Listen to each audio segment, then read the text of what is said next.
As you can tell, my name is not Dion Harrison. I am Mirtha Bailey.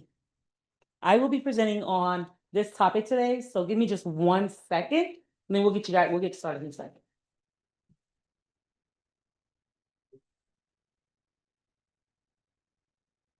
My name is Mirtha Bailey. I am one of the employee relations. I'm an assistant director on the employee relations team. I actually am your liaison, College of Business. So I bring employers from the business industry here to connect with you guys, to talk to you guys, to kind of give you guys pointers on what you should be doing before you graduate and what you should be doing after you graduate. Okay. So show of hands, how many of you guys are seniors? All right. Okay, by seniors, I mean who's graduating this December, this fall? Okay, who's graduating in spring? Okay, so this is important. But it's not only important to our senior students in here, it's also important to juniors or whoever else is out here who's looking for a job and wanting to know, hey, how can I get the most bang for my buck? How can I negotiate my salary? The thing about talking about money, a lot of people are not comfortable talking about money, right? We know this. But what we find with college age students, you guys don't know what you're worth because a lot of you guys don't have experience. How many of you guys in this room have completed an internship already? Okay, good. So you have some work experience. How many of you all have not yet completed an internship? Okay, so y'all need to get it together. Okay, so you gotta look for those experiences. So today's topic is salary negotiations. What we're going to discuss is basically understand when and how to bring up salary negotiations or salary in general. Research compensation packages effectively, develop a strong strategy to negotiate, build confidence when responding to job offers. So we're going to kind of help you kind of negotiate this path. And don't worry if this is like a really daunting topic, because many of you guys haven't been here yet. You haven't been offered a job yet, or maybe you were offered a job and you just took what they gave you, right? Because you're students, you don't have the experience. So you're like, I'll take $15 an hour, because that's what they told you. But we're going to teach you some tools and strategies to know and learn so that when you do approach this topic during the hiring process, you don't clam up, you don't get nervous, but you approach it confidently. Because confidence is the key, right? Even if you don't know what you're talking about, if you have that confidence, anyone will believe you. Trust me. All right, understanding salary expectation. So what is the average starting salary right now for a college student, like fresh out of college, no experience, maybe one internship or two under their belt? Who can tell me what they think the the hiring salary would be? Yes, sir. 50. 50. 50. 50 is good. 50 is good. Okay. 50 is a good range. That's what you're hoping for, right? You're hoping the base is 50. What are you hoping the base is? 65. 65. Okay. You guys are College of Business students, so you guys are in luck. Your program, your majors, what you're going out into the industry with, you guys may very well get a good entry salary of 50 to 65, right? So you guys are in luck. You guys are in good major. You guys are in good industry.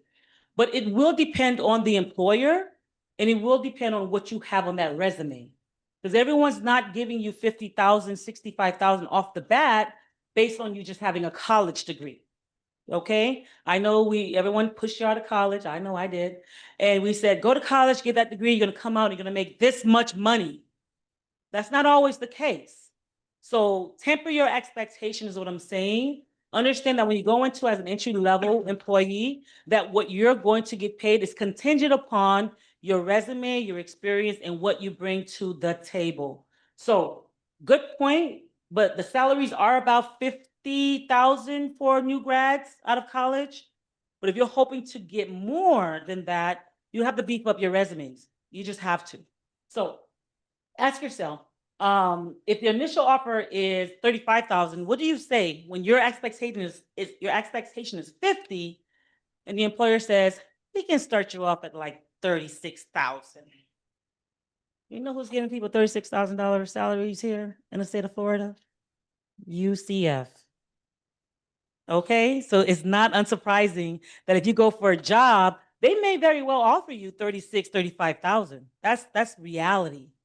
So I want you all to temper your expectations. So now we're going to ask you, how do you respond? How do you respond?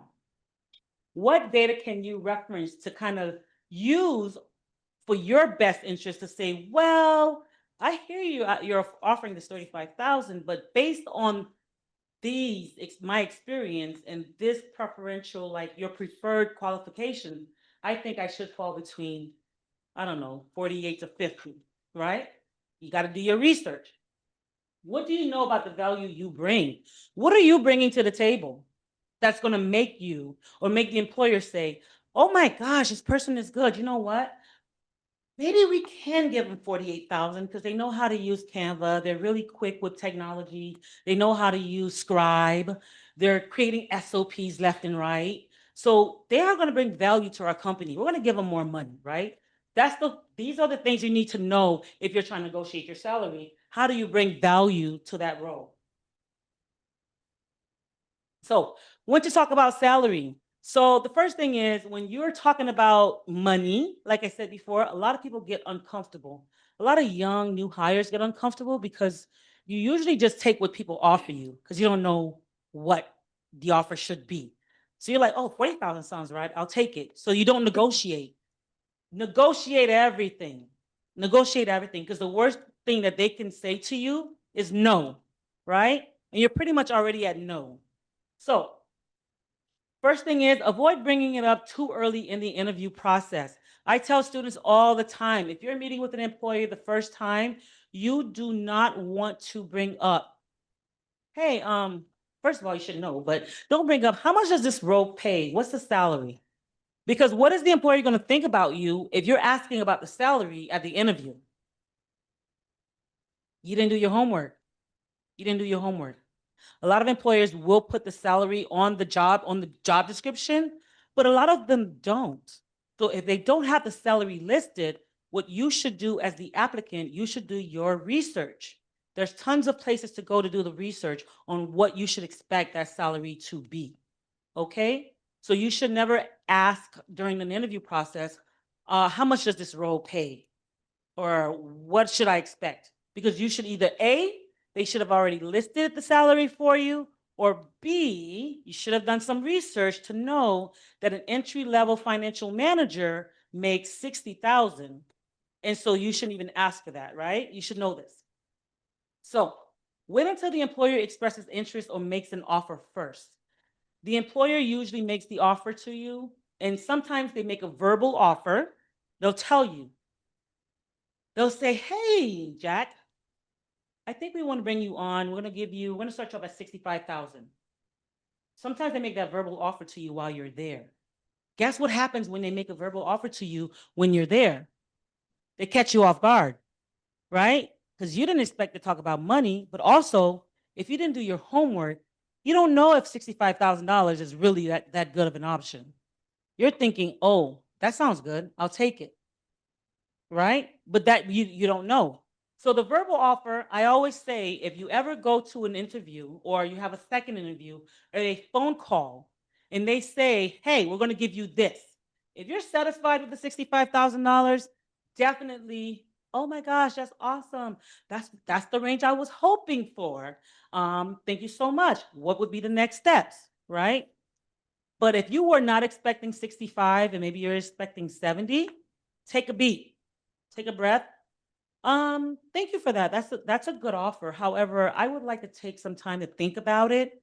Could you allow me maybe to get back to you tomorrow? Is that okay if I get back to you tomorrow? Maybe send you an email or call you. I just want some more time to think about it. What happens is when you're on the spot, how many of you guys like being put on the spot? Not me, because then you feel pressure and you feel like the only answer is yes, I'll take it, right? But you can tell them, hey, give me some time to think about it. Is it okay if I think about it? I'm gonna sleep on it, or I gotta talk to my family, or whatever it is that you want to do, ruminate on it. Don't be so quick to respond if it's not the offer you want, right? Ask if that's direct by emphasizing fit and interest first. If you're asked early, it's okay to say, I'm excited about the role and confident we can find a number that works for both of us once we've had more time to discuss the fit.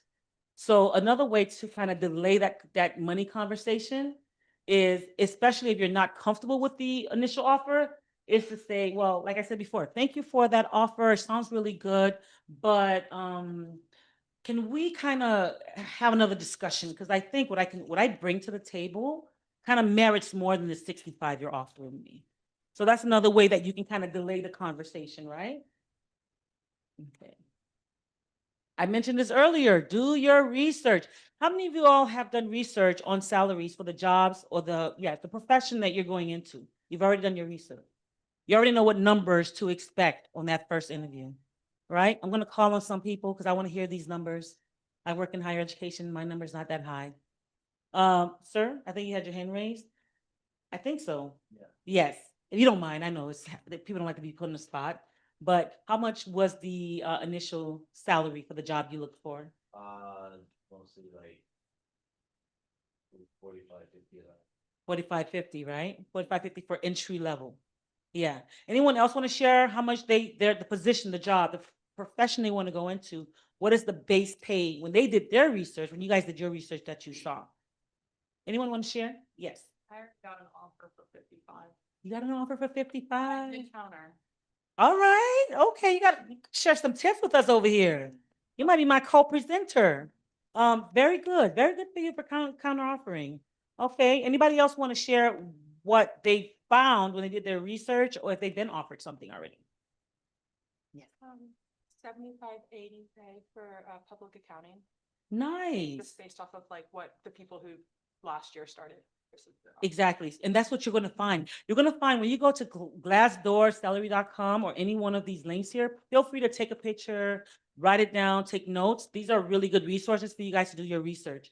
You're going to find that the salary that they quote is usually from the previous year, right? Is an average. And it's also an average. It's not what everyone's coming in making. Some people are making less than that. Some people are making more than that, but it's always an average. So before you go into an interview, know the range. Always have a range in mind. And I can tell you that most employers, they're really comfortable, depending on the employer, with about $5,000 of a range. If they give you 50, you can kind of nudge them towards 55 because they budgeted for that. And quick note, most employers are expecting you to negotiate. Not a lot of employers are expecting you to shake their hands and be like, I'm good with that. Even if the amount is great for you, they're still expecting you to say, can I think on it? Because they know that that's the part of the game. That's the part of the game they don't tell you, right? Until you're sitting there with $36,000. But definitely use these resources to do your research. Yes, sir. I don't know if you're gonna go over in like the next part of the presentation. But a question that I have is, I've been told before, like, oh, this salary or this pay is at the top of our range. Is there any like objection overcomes like that you would recommend, or? Yeah, that's good. That's good. And that's a very good question. I like that statement. You'll find that a lot of employers are going to tell you that, right? That this offer that we're making is at the top of our range, right? If they really want you, and I've witnessed this firsthand recently in my department, they will find the money. So they'll tell you that. And yeah, that makes sense because everybody has a budget, right? Every business has a budget that they work off. But it still will not hurt you to negotiate, even if you're negotiating $500 to $1,000 extra, because you're setting your salary expectations, and that amount that you're starting off with, you can only grow on top of it, right? You can only grow from there.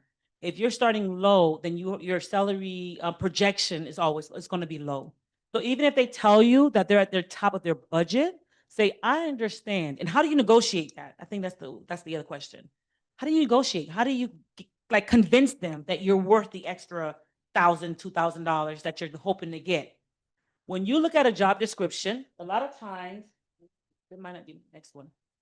So this is just additional research. When you look at a job description, a lot of times in a job description, they'll have qualifications, right? We've always seen those qualifications. But how many of you guys have seen the preferred qualifications? The section that gives you that extra. If you're here, we'll take you, we'll look at you, you're good. But if you have this certification, if you have this experience, if you have this knowledge of this database, those are the preferred skills. And guess what you guys can do? When you look at a job description and there's a preferred section, That's your negotiation piece right there. Because if you're preferring me to have this extra certification that I'm coming to you with, that you don't have to pay for me to get now, because I'm bringing it to the table, right? If you want me to have this knowledge of a database that you're not paying me or training me, and I'm bringing it to the table, I have these out of the 4 preferred skills that you're looking for, I have 2 of them, or I have 3 of them. I think that merits a conversation. That's how you approach that, right? So that's what you would do if you ever find that when you're speaking to an employer and they tell you, "Hey, we're at the top of our range." Are you really though? Are you really? All right. Additional research tips. Okay, another thing that you can do, you can always ask HR departments for typical salary ranges. UCF, we have our salary ranges listed on our website. You can see which grade you fall into, which pay grade will tell you the ranges, and they'll tell you based on what category, what reasoning that you fall into those ranges. HR departments usually have the ranges for you, so you don't have to go far. Connect with professionals in the industry. How many of you guys have mentors here? If you don't have a mentor, get a mentor. Okay. Connect with somebody who's already working in the industry. They're going to give you they're going to give you the true like background story about how that company works, right? If they're going to tell you, oh, when I got hired, they told me it starts at 65, but so and so came in and he's at 70, and I don't know how that $5,000 got missed, right? Speak to someone who's already there. They'll tell you. Use informational interviews to gather insights.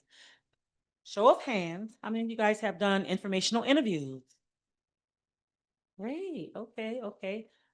During that informational interview, what did you learn that helped prepare you for the next step in terms of applying for a job, or maybe like selling yourself, promoting yourself, marketing yourself? Did you learn anything from that interview? Yes, sir. Wealth management is a lot of sales, a lot Mhm. of cold calls, and a lot of professionalism and relating to the client. Yeah. So you learn that wealth management is a lot of sales, cold calls, relating to the client. So the personality you need to have is kind of like extroverted, salesy, able to communicate, okay with communicating, right? Information interviews are amazing because the person that you're talking to, first of all, they're some of them, usually, they're very happy that you're looking to get information from them, right? Because they're the experts. So they'll share all of their little tricks and trades with you so that you can get to where you want to be. As students, y'all real cute right now. Everyone wants to help you, right? Employers want to help you, staff members are looking out for you. You're really good right now. The minute you graduate, they figured you figured it out. They're like, oh, they have a degree. They know what they're doing. You don't know what you're doing quite yet. So while you're here, take advantage of it. Network as much as you can and get those connections, and informational interviews is one of the best ways to do it. Consultant alumni.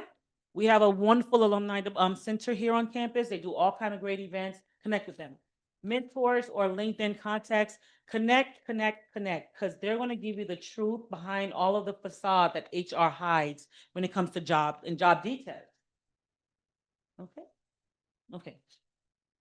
So salary negotiation also, HR is going to tell you this little bit, right? HR is going to say, well, so I know the pay is $38,000, but we pay for your health care. You get tuition reimbursement, right?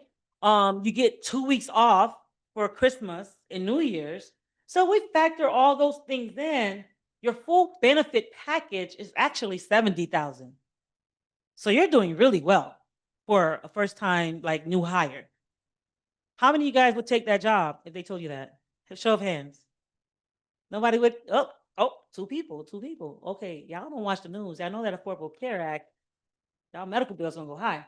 So if you get a job that's giving you benefits, consider it, because that's one less thing that you have to worry about.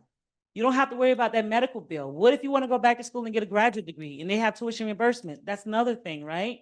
A lot of people get stuck on that bottom number, and HR is going to try to not try, they're going to tell you that your full benefits package includes not only your salary, your health care, tuition reimbursement, vacation, paid vacation. Consider all of that. If your primary goal is to make that $65,000 right out of college and you don't care about the healthcare, maybe you won't even sign up for healthcare because you're super healthy and everyone's invincible because you're under 25. That's what happens when you're under 25, you're invincible. But if you think that you want to go further on and you want to make sure that you can grow within the company, consider their benefits, because sometimes it's not all about the cash. The benefits also play a big part in it. Okay, so don't ask what's the pay, ask what's the full package. I just kind of went over the full package, right? So health, consider health, dental, life, and disability insurance, paid time off, holidays, sick days, retirement plans, remote. How many of you guys want a fully remote job? Hybrid job. Okay. Who wants to be fully in person in the office every day? Okay, about like 7 people in here wants to do that. No one wants to do that. No, everyone wants to be like half remote, half in the office, because that's the sweet spot. You want to have a good work-life balance. You want to roll out of your bed into your pajamas and onto that computer and work while you're watching Netflix, right? I don't know who does that. I don't do that. But that's what you want to do. Guess what, guys? That's going away. That's going away. A lot of companies are starting to have everyone return back to the office full time. So if you find a job, maybe it pays you 38, let's say 50,000, but it offers you a hybrid schedule. Who would go for a hybrid schedule over the pay? Because yeah, priorities, work-life balance, save on that gas, save on those tolls on 408. That might make the difference, right? But consider everything, because this right here, this remote hybrid work may be going away. And so that might be a benefit that you won't have available to negotiate, right? But this is also negotiable.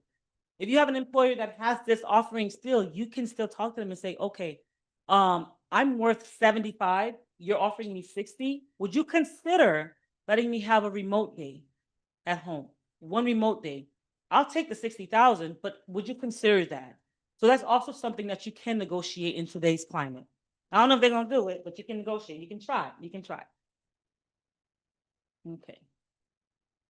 What is negotiable? Some people don't know what is negotiable and what isn't negotiable, right? So what's negotiable? Right here, compensation, logistic. Your base salary pay is always negotiable. Like I said before, there'll be a range. Some employers will give you the range, and depending on where you fall in the range, you can work towards the top of that range. Sign-on bonuses. Signing bonuses are sometimes negotiable. Some business industries will give you certain amount of money to come on because they hope that you stay, but also they want to invest in you early so you can kind of have that commitment, right? Oh man, they gave me $5,000 to sign on. I gotta stay now. And sometimes they have you commit to like a year or two. They don't just give you that free money without a commitment, right? Your start date's negotiable. Maybe they want you to start on, a Monday and you're like, no, I have a vacation plan. Can I start in 2 weeks? You can always negotiate that. Remote work hybrid options.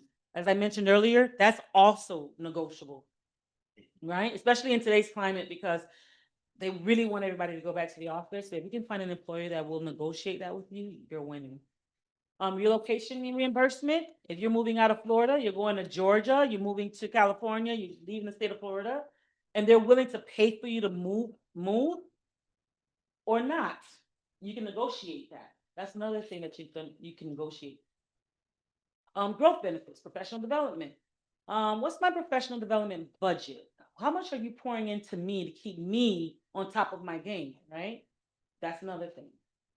Certification funding, paid time off. So those are some of the things that you can negotiate. It's almost like you can negotiate everything, but not really. Be mindful of what you can negotiate and what's important to you. If base salary is important to you, negotiate. Like make sure that you tell them, hey, give me a minute. I need to think about this, right? But if remote work is what's important to you, and maybe you're like I said, you're worth 70 to give you 50, work this in. Say, I'll take the 50, but let me have a remote day. Let me have my Fridays off or my Mondays off. So some of those things you can negotiate. Any questions? Any questions so far? Yes. Can you can you add things to the contract? Like let's say, hey, I want to stay with your company for 3 years. That's my intention. Would you guys be willing to, give me a, I don't know, 5% raise every single year guaranteed? Would that- Yes, you can. And that's a good point you made there. That's a good point you made there. Especially jobs where the contracts involved is contractual obligations. Especially if they're giving you a salary that you may not be comparable to like other companies in that bracket. If another company in that bracket is starting people at 70 and they're starting off at 45 to 50, you can negotiate that, especially if they really want you. But remember what I said before earlier. How do you become that marketable must get employee? Is making sure that you have those preferred qualifications. Because you got to tell them, hey, I'm coming to the table with this certification, that certification. I have this knowledge and that knowledge. That's how you show yourself marketable. Because this is competitive. You're competing against all of your peers, but not only your peers here, the peers at USF, FSU, UF, like all of the peers, everyone who's applying for these jobs. So you got to make yourself marketable. So having that, you can definitely negotiate your contract. That's a good way to negotiate it. Any other questions? Yes. If you, are they, I think so, if you decide to negotiate something with a different salary, are they likely to retract your offer? To apply? That's a really good question. So if you ask for like say, I don't want to say exuberant being the word, but you ask for an increase that maybe they don't deem that you are eligible for, and will they pull their offer? So what I would do in that case, guys, like I said before, is make sure you do your research, right? If you come to them and you say, and you know your research, you've done your salary.com, Glassdoor, labor statistics, and you say, well, this usually starts off, this is the range that this particular entry level role is paid, and I'm comfortable here. Is there any way you can meet me here? Now, what's a doable jump? I wouldn't go from a $50,000 offer to a $65,000 increase. 15,000 is too much.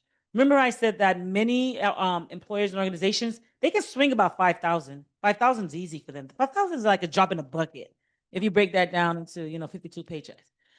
But if you do a bigger jump than 5, you may have to come in with a little bit more. Some employers, if they really want you, will work with you and they'll negotiate. But some employers might be like, oh, this guy wants to be the CEO. No, they will not. And they may rescind their offer. And so being wise, knowing what that market asks for, and knowing that the increase that because you got to be reasonable. Remember, you're coming in with maybe less experience, not because you're young. And this current job market is tough because guess what we have in the market now? We got all those government employees who had years and years and years of experience who are laid off, and they'll take anything. I shouldn't say that. They'll take a lower pay. They might not take anything, but they'll take a lower pay. So now you're competing against people who have experience for those jobs that you're looking for. You see what I'm saying? So that's why it's important for you to get those extra skills, certifications, internship experiences, so you can kind of match them. Because the job market is going to be, I mean, it's a little tough now because there's too many people in the job market right now. But that was a good question. Um, if you have, like, you're applying for the same role, right, and you get two offers for the same role, just at different companies. Yeah. And one offers, let's say, $10,000 more, so 70 and 60 are the two offers. Mhm. And you go to the lower paying one and say, hey, listen, I got an offer for Yes. 70 here. That's the best kind of way to negotiate because you already have a written offer and they see that they'll lose you. Like you're not bluffing, right? Like, look at this paper. That's the best way to negotiate. If you're in the job market right now, and when you're applying for jobs and we interview you guys, we know you're looking for jobs. We know you're in the market and you may get another offer or you may get another opportunity. If we really want you and you come to us and you say, hey, I went to ABC store and they're giving me 70,000, I would take this job, but can you meet me somewhere around this range? That's a good way to negotiate because they see that you already have a job. You're not desperate. You know what I'm saying? You're not desperate. You've already done your work. You've gone out. You've marketed yourself to get a job. They'll work with you. That's actually a really good way to negotiate. Yeah. Any other questions on that? Negotiation. Okay. All right. So strategy. What are you guys going to do? Need to know before you leave here so you can be prepped, especially my seniors who are graduating very soon and who will be into these conversations with employers. First thing you need to know is know your value. Know what you're bringing to the table, right?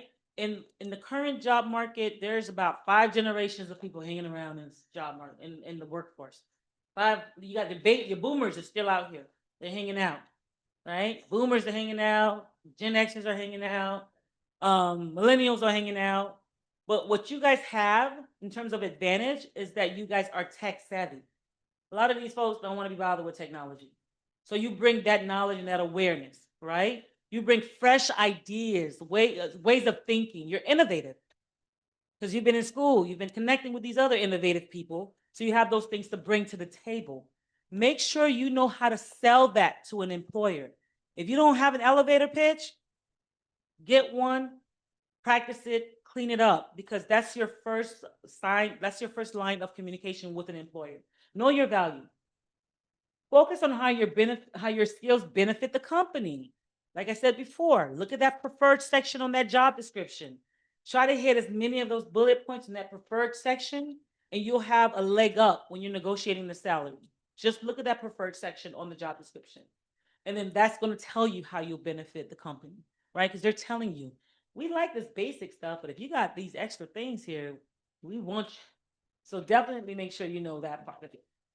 Stay positive, professional, and confident. Always, always, always, whenever you're speaking with an employer, engaging with an employer, you present your best self. Your best self, professional, clear spoken, polite, right? Eye contact, knowing how to make sure those nonverbal cues are read correctly. Because some people don't know what their face is doing.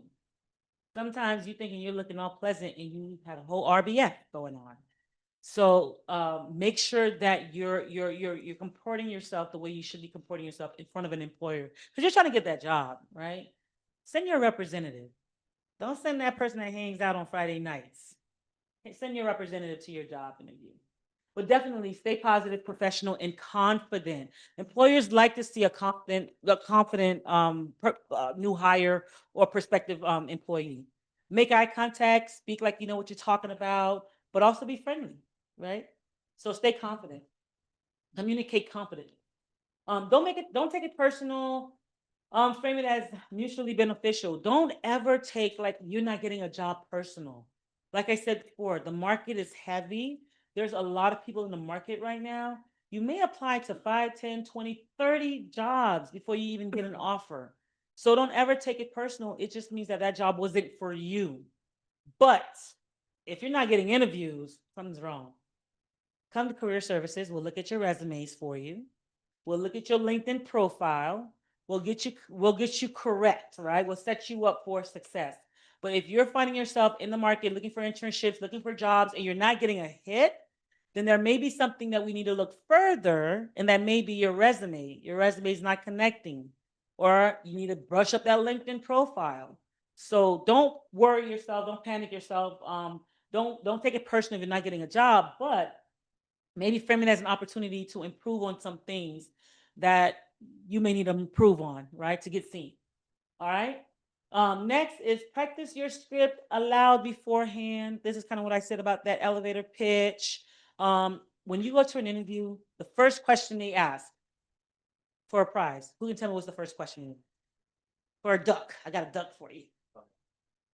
Oh, he didn't even raise his hands. Does that count? He said the answer. We're gonna let it count. You have some nice people here. Yes, tell me about yourself. You know what that question is? It's your elevator pitch. That's all it is. It's your elevator pitch. It's the thing that we tell you to practice aloud, practice all the time, practice when you meet an employer, because the tell me about yourself should be less than 60 seconds, right? And it should include things about yourself, what you're hoping to do, what you can bring to the table, and why you're interested in that company. Right? That's your elevator pitch. That's it. That's the tell me about yourself. You want to throw in that you have 2 cats and a dog? That's nice to know. That's not going to be a job, but it's nice to know. So practice your elevator pitch. Any questions on that?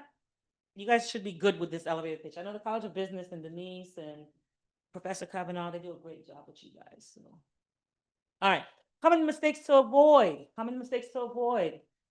Accepting too quickly. Accepting the offer too quickly out of fear that you're not going to get anything else. As I said before, When you're put on the spot, someone gives you a number, and especially when you weren't expecting it, you can feel like the only answer is yes, right? Because it's like, oh my gosh, it caught me off guard. Yes. Don't do that. Take a breath. Take a breath. Thank them. Nod your head. Oh, that's good. That's nice. Even if you're not going to accept the offer, right? Can I have a moment to think on it? Do you mind if I call you tomorrow if we reconnect on this offer? I'm going to think on it. I'm going to ruminate on it a little bit just to make sure it meets my needs. Because maybe 38,000 is not going to pay for your car note, your insurance, your lattes and all the stuff, your lifestyle.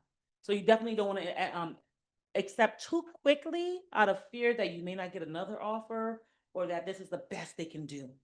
Don't do that. Because like I said, they're as a new person in the job market, they're expecting you not to try to negotiate. Right? They're expecting you to just take what they give you because you're new, but don't do that. Failing to research the market standards. Like I said before, research. Know what that job is paying. Know what the range is for the job that you're looking for. It's so easy to do this. Go on to Indeed, fill up the job description that you want, the title that you're looking for, and see what the employers are offering. Go on to LinkedIn, do the same thing. It's super easy to figure out where you should fall, right? Neglecting to ask questions about the offer. Ask questions. Okay, how did you come to that offer? How did you come to that offer? Okay, what's included? What did you base your offer on? Because I have this certification that you would not have to pay for because I'm bringing it to the table. So is that something that could be considered? And if you can consider it, I prefer something around 55,000, right? Don't ask questions. It's okay for you to ask questions, especially when they're bringing up the offer. Trying to renegotiate after accepting. Once you've accepted the job, it's done, y'all. It's over. You're done. You've accepted it. They're going to send you your offer letter. You're going to get that offer letter. They're going to ask you to sign it. And then once you sign it, you're locked in.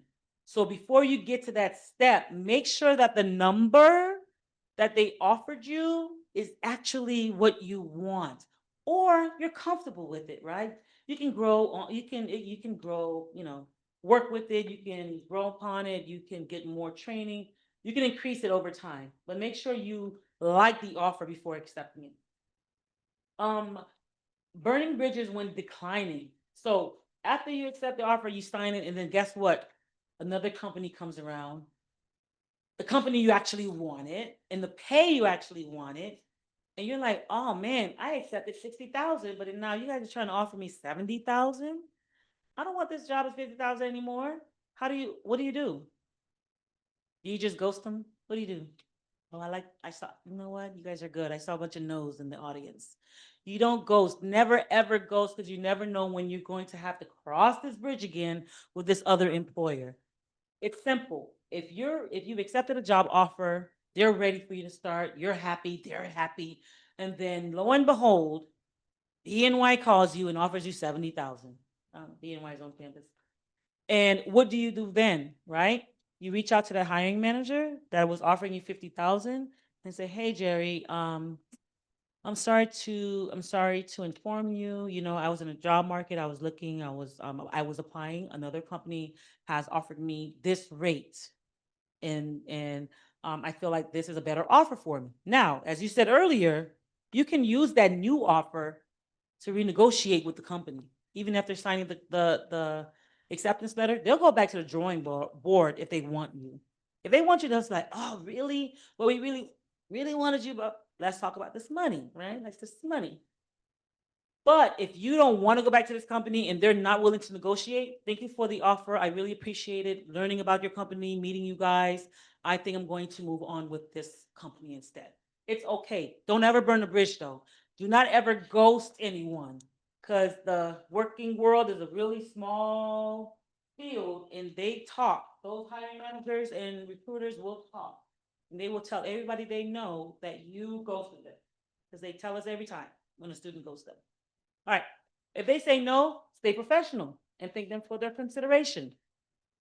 Ask if there's room for a review in the future. This is if they say no to your initial salary negotiation. Ask if there's room for review in the future. Weigh the full offer to decide if it's still a good fit. It's okay to walk away if the offer truly doesn't meet your needs. You don't have to just take the first thing. In this work environment, you might want to take something though, because it's tough. But if it's not something that's going to truly meet your needs and you're going to feel like you're shortchanging yourself, don't take it because you'll be miserable there, right? You'll be complaining about the company, the job, the boss, because they're not paying you what you think you're worth. So definitely walk away if it's something that you do not want for true. So moving on, accepting. If you're accepting the offer, express verbal acceptance first, confirm terms in writing, offer letter, sign and return any documents promptly. Promptly. If declining, thank them for the offer. Respond promptly, always respond promptly and courteously, and keep the door open for future opportunities. Like, do not burn that bridge because that company, even if the position you applied for wasn't a good fit, they may think you're a better fit for another role, and they might reach out to you and say, "Hey, you interviewed for this role, but I think you'd be good here." Now, if you burned the bridge, ghosted them, didn't get back to them, they're not calling you because you already showed them that you're not, professional. So never, never, never burn the bridge. Keep it professional, decline it, and then keep the doors open for future opportunities with that company. Okay, key takeaways, and I'm wrapping it up. Key takeaways. Negotiation is expected. They're expecting you to say, can I think about that? Because I don't know if 50,000 is where I saw myself in terms of this role, right? I understand. I did my research. I went on whatever. And the range is usually 55 to 60. 50 is a bit low. Can I think on it? Next, do your research to make informed decisions. Make sure you do your research. You want to come prepared. You don't want to be caught off guard because when you're caught off guard is when you say yes, and now you're making $38,000 and miserable. You don't want that, right? Always lead with gratitude and professionalism, no matter what it is. No matter if you think they lowballed you, gave you a low offer, um, it's okay. Don't take it personal. Just thank them for their time and say this wasn't a good fit. You move on, right? But you always lead with like gratitude, appreciation, and professionalism. Because like I said, they never know that they may call you for another role. You bring value to any job you apply to. So you guys need to know your worth. You bring a lot to the job market. Like I said before, there's 5 generations of people hanging around in the job market. You guys are bringing fresh ideas, innovation, technology. You know a lot of stuff that those upper leadership people, those directors and people, they don't know because they've been sitting there, they've gotten comfortable, but you guys are bringing fresh ideas. So know your value. Know that you're bringing something to the table, not just because you're fresh out of college that you don't know much. You know a lot. All right? Questions? Yes. Okay. Between smaller companies and larger companies, is there room for negotiation like that 5,000-ish that you talked about? Is that different? Or like for smaller firms, maybe it's a little bit less, and for bigger firms, maybe it's a little more? I would say that's a great question. I would say 5,000 is the comfortable range for maybe smaller to medium companies. But if you're going to like a big company, remember, if you want to get to a big company, so does everybody else, right? If you want to go into a popular company, a lot of people they're okay with maybe declining your negotiation because maybe someone will take them at their lower rate. So if 5,000 is comfortable for me, but also remember to do your research because if your research tells you that you should be at 60 and not 55, start with that because guess what? If you start high, they're going to come back and they're going to push you down back to where they think you belong. Not maybe not at 50, maybe they'll meet you halfway at 55, right? But don't shortchange yourself.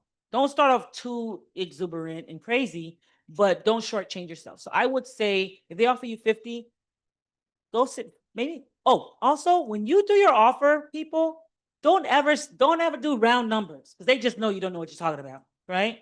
You if they give you 55,000 and you come back and say, "Can I do 58,000?" You just came up with that. How did you come up with that, right? A little trick of the trade, y'all, is when you do your negotiations, you add a couple extra numbers as if you did some real math. You see what I'm saying? So you go back to them and you say, "Well, I think 50 is good, but I think I'm worth about $56,398.50." They're like, "How did you come up with that?" I did some math. And all of my qualifications and on what I see, my research tells me that this is where I should land. The reason why you don't do those round numbers is because they just know you're throwing a number out there. If you say 70, they're gonna be like, oh, you're just throwing a number out there. But if you give them some extra numbers, it's gonna appear like you did some good math. So just a little tidbit that you want to take away with you, but always do your math. But that's a good question at the end of that. Any other questions? I won't hold you guys up forever. All right. All right. So I'm going to go ahead and run through these because this is a bit long. So I'm not going to do too much of it. Accepting a job offer, understanding the hiring timeline. Hiring timeline. Resume screening, right? Most jobs. Resume screen, phone interview. Some jobs will ask for you to do an assessment, some will not. But then the final interview and then the job offer. The job offer comes after the final interview. After the final interview, a week or so, if they tell you you're their top candidate, you should expect the job offer. The job offer should come with a salary offer, and this is where the negotiation happens, right here. Negotiation may take a few days. It may take a week or two because they have to go back to HR. HR has to do their math and calculations and say where you fall in. So this is not also always a quick process when you're doing a negotiation, right? But once you're here, don't once you make it past the final and they call you and say you're the top candidate, that's when the ball's in your court. Like you are ready to do some negotiating with your research. Once that's done, you have a background check, and then your first day on the job, you're official. But that's usually the hiring timeline. All right. All right. So I mentioned these already in the previous one, but the role, do you understand the expectations and team dynamics? The company, understand the company, culture, leadership, everything. When you go for a job, you should have already done your research on that company. You should not be hearing about what they have going on, their missions, their goals, their projects at the interview. You should be telling them what they have going on because you've done your research, right? Don't ever go to a company not knowing what's going on with the compensation, does it meet your financial needs and market standards? Benefits, we talked about benefits. I'm not going to dwell on this too long. Will this job support your personal and professional goals? And also lifestyle. Will it meet your lifestyle needs? Maybe you like to travel and maybe it won't. How to spot red flags. So red flag with an employer. Trust your gut. There's a lot of shady job postings out there. How many of you guys? Oh, you guys are all on handshake because you came to this event. We screen them in our department, but sometimes they get through. Watch out for those shady job offers that are too good to be true. And if they ask for your social and some personal confidential information, guess what? They're not good. They're scamming. Okay? Be careful about that. So, couple things. Trust your gut, be cautious. They avoid giving you a written offer. All companies should give you a written offer. If they're only giving you a verbal offer, how do you know that that verbal offer won't change? That's why the written offer is the best way to confirm that you've gotten a job, right? Always ask for a written offer. Never go for just a verbal offer only. Um, the job description or salary changes suddenly. First, it was 60,000 to start. Now it's 45,000 they're offering you at the interview or at the offer. That's shady. That's not a legit company, or something's wrong with that company. Leave. Trust your gut. They dodge your questions about workload or culture because maybe the culture is a little shady or the workload is shady. That's dodge it. That's a red flag. There's high turnover or vague reporting structures. If there's high turnover in the company, that's usually your first clue that that's not the company you want to work for, right? So remember these red flags because you will run into them for sure in your search. Accepting professionally. Accept the offer and show excitement. Ask for a written confirmation if you don't already have one. Sign in and return paperwork promptly. Confirm your start date and any onboarding details. Know how they're going to onboard you. If you decide to decline, I've already spent some time on this, but more specifically, don't wait too long to decline. Give them about 1 to 2 days of deciding before you decline, right? If you go to them to like 72 hours, they're going to figure you ghosted them and they're going to move on. So give it about a day or two before you decline the job offer. Leave with appreciation. Keep it short. right? After careful thought, I decided to pursue another opportunity that aligns more closely with my goals. I'm grateful for your offer and the chance to connect. Bye. That's what you tell them. Keep it short and sweet. You don't have to go into a whole diatribe about, the company that you're going for and what you were expecting. Just keep it short and sweet. Leave the door open. We said that before. You don't ever know when you might circle back with that same company. So keep the door open. Okay. So this is pretty kind of repetitive, but I'm going to go over this last piece because I know we started a little late. I don't want to hold you guys too long. But accepting offer, be sure to request a written job offer letter with what should be in that offer letter. What should it contain? Your title, a written job offer letter with your title, your salary, and your start date. Who you report to, who's the hiring manager, who's going to be your supervisor, right? Any bonuses or commissions. If they promise you a 10% bonus, make sure it's in the letter, it's written, because written is binding. It could be a he say, she say if you're going verbally, but written forms are binding. A copy of the benefit package so you know your insurance, your time off, and your retirement plans, right? Details on remote or hybrid expectations, if they still have that. All of this should be contained in your written letter. If it's not contained in your written offer letter, send them an email asking about it and hold on to that email as your proof because written is how you are going to make sure they lock into these benefits and what they're promising you. Anything promised during the negotiation, signing bonuses, timelines, relocation reimbursement, equipment or travel stipends, make sure that that's also included. Save all emails and signed docs. If not in writing, it's not official. Okay? If it's not in writing, it is not official. Okay. Prepare for success. You're ready. Now that you've accepted that other companies know you're no longer available if they were interviewing you, set up your schedule and space for success. Start researching your new team and responsibilities. Prepare mentally for onboarding and your first day impressions. Because y'all got the job now. Y'all got that $70,000 job. You guys you're set. You're ready to go. Ready to go.